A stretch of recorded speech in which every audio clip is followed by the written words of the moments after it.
Have you ever wondered how the president of the U.S. can travel safely and yet under the radar? President Biden met with Ukrainian President Volodymyr Zelensky during this unannounced trip. From his White House on wheels to the flying fortress of Air Force One, the president has stealth and security completely covered. So this is the flying Oval Office. If you look on the floor, whenever you see stars on the carpet on Air Force One, that is the president's personal space. So buckle up as we explore how the president travels on land and in the sky. Welcome to Xplained. Now, if 4 of your predecessors were assassinated and another one was recently an ear away from being a 5th,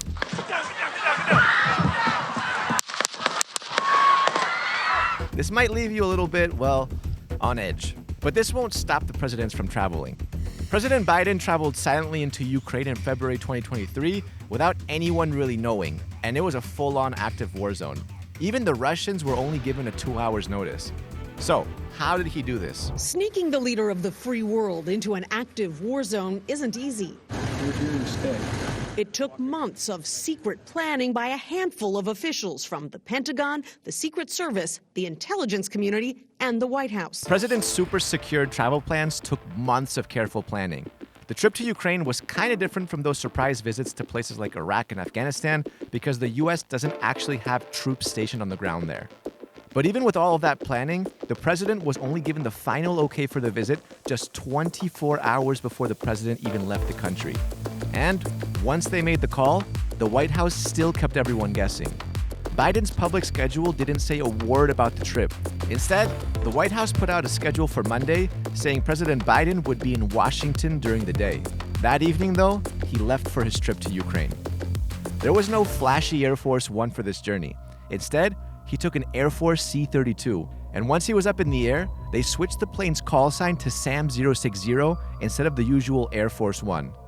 After refueling in Germany, Biden's plane went dark, and according to U.S. officials, Biden then took a train into Ukraine. While Biden was in Kiev, U.S. spy planes kept watch from Polish airspace. The press only sent out a report after he left, and details about his entry into the country were kept under wraps until afterwards. This shows that through careful and strategic planning, even the President of the United States can go full stealth mode and travel undercover, which is hard when he normally travels in the air with his flying White House VC-25 or Air Force One. This personal 747 airplane is pretty special because it can refuel in the air, and the president and his team have 4,000 square feet of space spread over 3 levels. The presidential air transport fleet includes 2 specifically configured Boeing 747-200Bs with tail numbers 28,000 and 29,000 designated as VC-25s by the Air Force. Down the hall, the flying situation room where the president can address the nation, the press cabin. This is my usual seat on Air Force One. Whenever the president is on board either of these planes or any Air Force aircraft, the radio call sign changes to Air Force One. Within Air Force One, there's a huge area just for the president. So this is the flying Oval Office. If you look on the floor, whenever you see stars on the carpet on Air Force One, that is the president's personal space. A medical room with an operating table, a conference and dining room, and 2 kitchens that can whip up meals for 100 people at once. Plus, there are designated areas for the press, VIPs, and security. Now, Air Force One doesn't carry any weapons, but it instead focuses heavily on defense. And although its capabilities are heavily guarded by the White House, it's rumored to be packed with multiple infrared countermeasures that can redirect air-to-air and ground-to-air missiles. So, this plane is built to keep the president safe no matter what. It's also covered in heavy shielding across its fuselage, preventing electromagnetic damage from all kinds of blasts, even a doomsday-level nuclear explosion. In case of a nuclear attack or natural disasters, however, the president would seek refuge in another plane, the E-4B Night Watch, also known as the Doomsday Plane.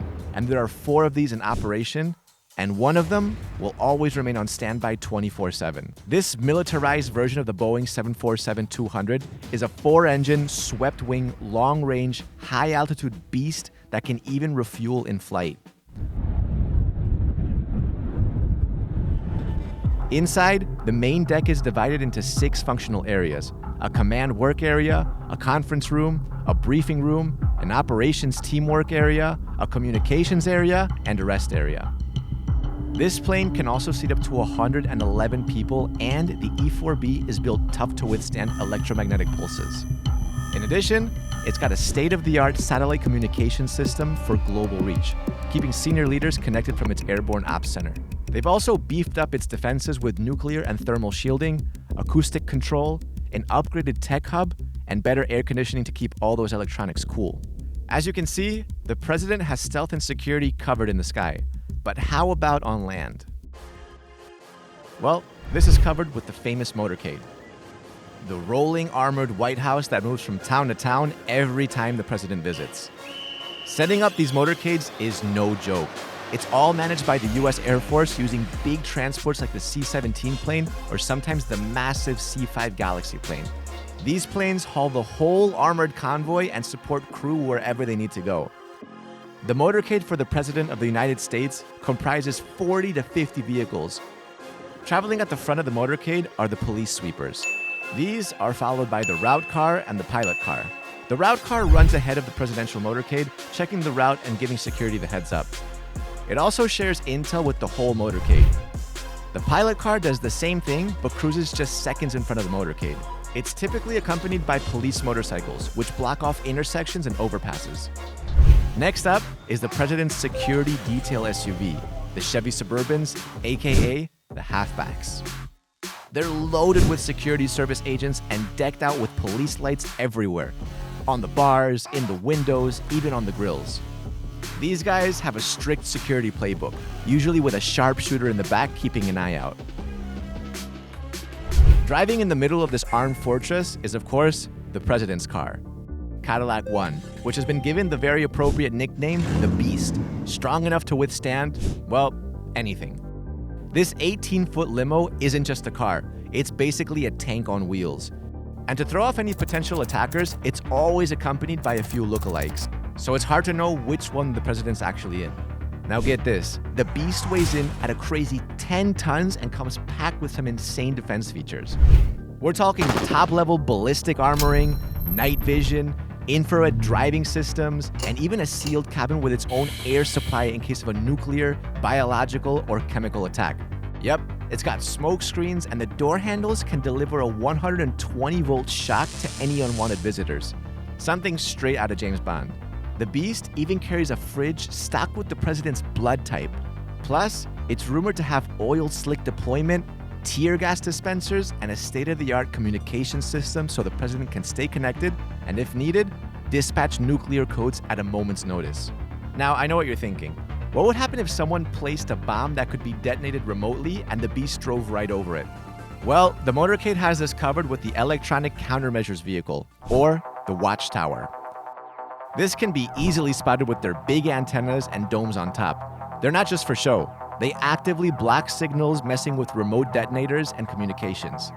So long story short, that bomb would never be able to be detonated. Also sporting some serious tech in the motorcade is the Roadrunner, a beefed-up Ford 350 Super Duty sporting a modified 6-door SUV body and a large satellite dome antenna on the roof. This is a mobile command and control vehicle. This vehicle is how the White House Communications Agency makes sure the president has a secure line to military commanders at all times. Named for its speed and agility, it's got a massive satellite dish on the roof and antennas galore, keeping everything encrypted. Plus, it's not just a truck. It doubles as a doomsday communications hub if things get hairy. And on top of all this, in the air, the Secret Service chopper is always flying above, keeping an eye on everything. As you can see from the streets to the skies, the president's moves are planned tightly to ensure maximum safety and stealth. Whether he's driving in his motorcade or cruising in his flying White House Air Force One, the president of the US is all about precision, secrecy, and above all else, top-notch security. So would you feel safe traveling if you were a US president? Let us know in the comments, and don't forget to like and subscribe. All because I'm so